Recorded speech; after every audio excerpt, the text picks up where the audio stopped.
ఇదేనమ్మా కాకరకాయ పాలు బెల్లం పోసి వండినటువంటి కూర ఇగురు అనమాట. ఇది మా అత్తగారి దగ్గర నేను నేర్చుకున్నాను. ఇది చిన్న పిల్లలు కూడా తింటారు, ఎందుకంటే బెల్లం వేసాం కదా, తీయగా ఉంటుంది, వాళ్ళకి తింటారు. ఈ కాకరకాయ ముక్కలు తినేటప్పుడు ఏమవుతుందంటే వాళ్ళకి చేతి తెలియదు, ఇది ఏం కూర అనుకుంటారు. మనం ఎప్పుడు వాళ్ళకి తినిపిస్తూ ఉంటాం కాబట్టి వాళ్ళకి తెలియదు. మీరు కాకరకాయ కూర అని చెప్పక్కర్లే, వాళ్ళకి శుభ్రంగా పెడితే శుభ్రంగా తింటారు. దీంట్లో కావాల్సింది పాలు, బెల్లము, కాకరకాయ ముక్కల్ని బాగా పిసికేసి ఉప్పు కారం వేసి ఉప్పు పసుపు వేసి పిసికి కాసేపు ఉంచి కూరకు వండటమే. చాలా తేలిక, అందరు చేసుకోండి అమ్మా. చిన్నపిల్లలు కూడా బాగా తింటారు. అందరు లైక్ చేయండి అమ్మా, అందరు లైక్ చేయండి, సబ్స్క్రైబ్ చేసుకోండి, నానమ్మ గారిని ప్రోత్సహించండి. ఇదే తల్లి మీకు చెప్పేది. ఈ నానమ్మ తిన్నాక ఎలా ఉందో కామెంట్స్ కూడా రాయండి అమ్మా. 2 కాకరకాయలు తీసుకోవాలమ్మా. వీటికి పైన పొట్టు తీసేసి వీటిని సన్నగా కోసుకోవాలి. ఇవాళ వీటిలో బెల్లమును పాలు పోసి కూర వండితే చాలా బాగుంటుంది. ఇది మా అత్తగారు నాకు నేర్పిన కూర అనమాట. ఇలాగ సన్నగా ముక్కలు తరుపుకోవాలి, 2 కూడా. ఎంత సన్నగా జరిగితే అంత బాగా ఉంటుంది కూర, తొందరగా మగ్గిపోతాయి ముక్కలు. ఇలా కోసేసుకొని కొంచెం దీనికి ఉప్పును పసుపు పట్టించేసి ఉంచుదాం. ఉంచి ఒక 2 నిమిషాలు ఆగాక కోసేస్తాం. కూరలాగా వండుకోవటం. ఇలా సన్నగా తరిగేసాం కదా, అయిపోతుంది. అంతేనమ్మా, ఈజీ. కాకరకాయ షుగర్కి మంచిది, అన్నిటికీ మంచిది. లోపల నురుగున్నా కూడా చనిపోతుంది చేతికి.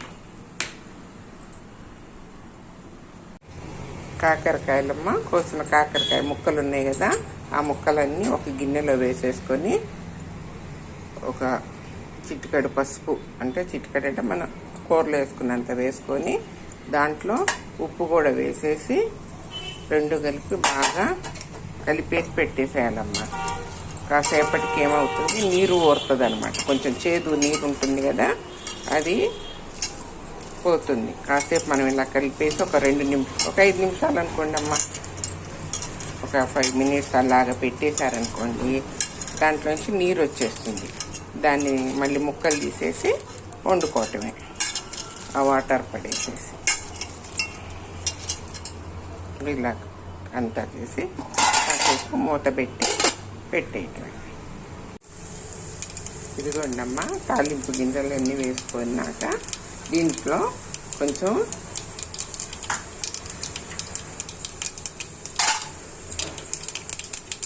పచ్చిమిర్చి, దంచిన ఉల్లిపాయలు అన్నీ కలిపి వేసేసేయాలి.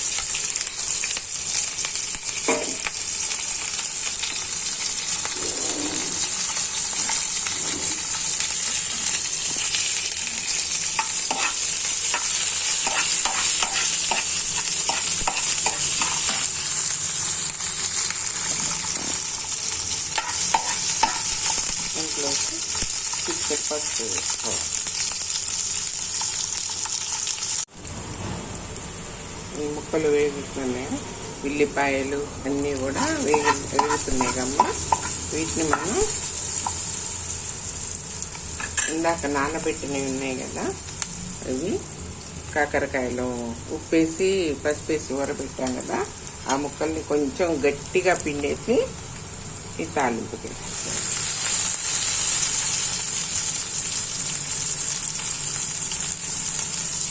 ఇలా గట్టిగా పిండేసేయాలమ్మా. ఇలా గట్టిగా పిండేస్తే మీకు ఇందులో ఉన్నటువంటి చేదంతా వెళ్ళిపోతుంది. అన్ని ముక్కల్ని ఇలాగే పిండి వేసుకోవాలి. వేసాక వేసి కలిపి పుల్లు మీద చేయాలమ్మా. ఏ కూరలైనా పుల్లు మీద చేస్తేనే మీకు కూరలు బాగా ఉడుకుతాయి, లేకపోతే ఉడకవు. ఇప్పుడు మనం మూత పెట్టేద్దాం కాసేపు. ఇదిగోమ్మా, ముక్కలు వేగేటప్పుడు కొంచెము కొద్దిగా కారం వేసుకోవాలి. పచ్చిమిర్చి వేసాం కదా ఇందాక, కొద్దిగా కారం వేసి వేయించేసేసి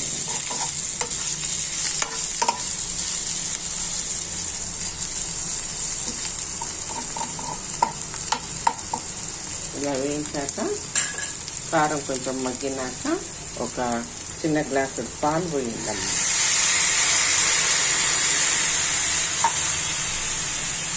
చిన్న గ్లాసుడు పాలు పోసి అందులోనే కొద్దిగా బెల్లం వేస్తే బెల్లం కరుగుతుంది ఆ పాలల్లో.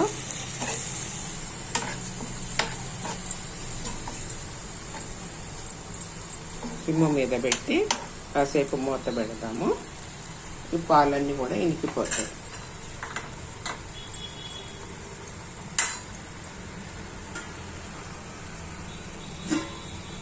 కాసేపు మూత పెట్టేసేద్దాం.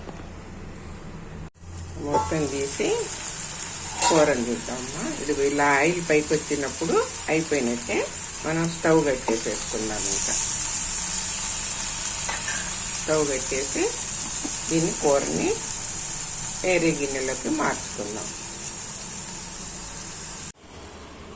ఇదేనమ్మా కాకరకాయ పాలు బెల్లం పోసి వండినటువంటి కూర ఇగురు అనమాట.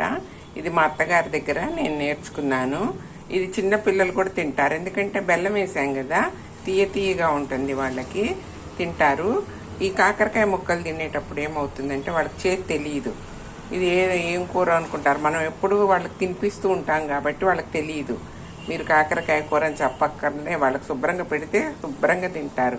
దీంట్లో కావాల్సింది పాలు, బెల్లము, కాకరకాయ ముక్కల్ని బాగా పిసికేసి ఉప్పు కారం వేసి ఉప్పు పసుపు వేసి పిసికి కాసేపు ఉంచి కూరకు వండటమే. చాలా తేలిక, అందరు చేసుకోండి అమ్మా. చిన్నపిల్లలు కూడా బాగా తింటారు. అందరు లైక్ చేయండి అమ్మా, అందరు లైక్ చేయండి, సబ్స్క్రైబ్ చేసుకోండి, నానమ్మ గారిని ప్రోత్సహించండి. ఇదే తల్లి మీకు చెప్పేది. ఈ నానమ్మ తిన్నాక ఎలా ఉందో కామెంట్స్ కూడా రాయండి అమ్మా.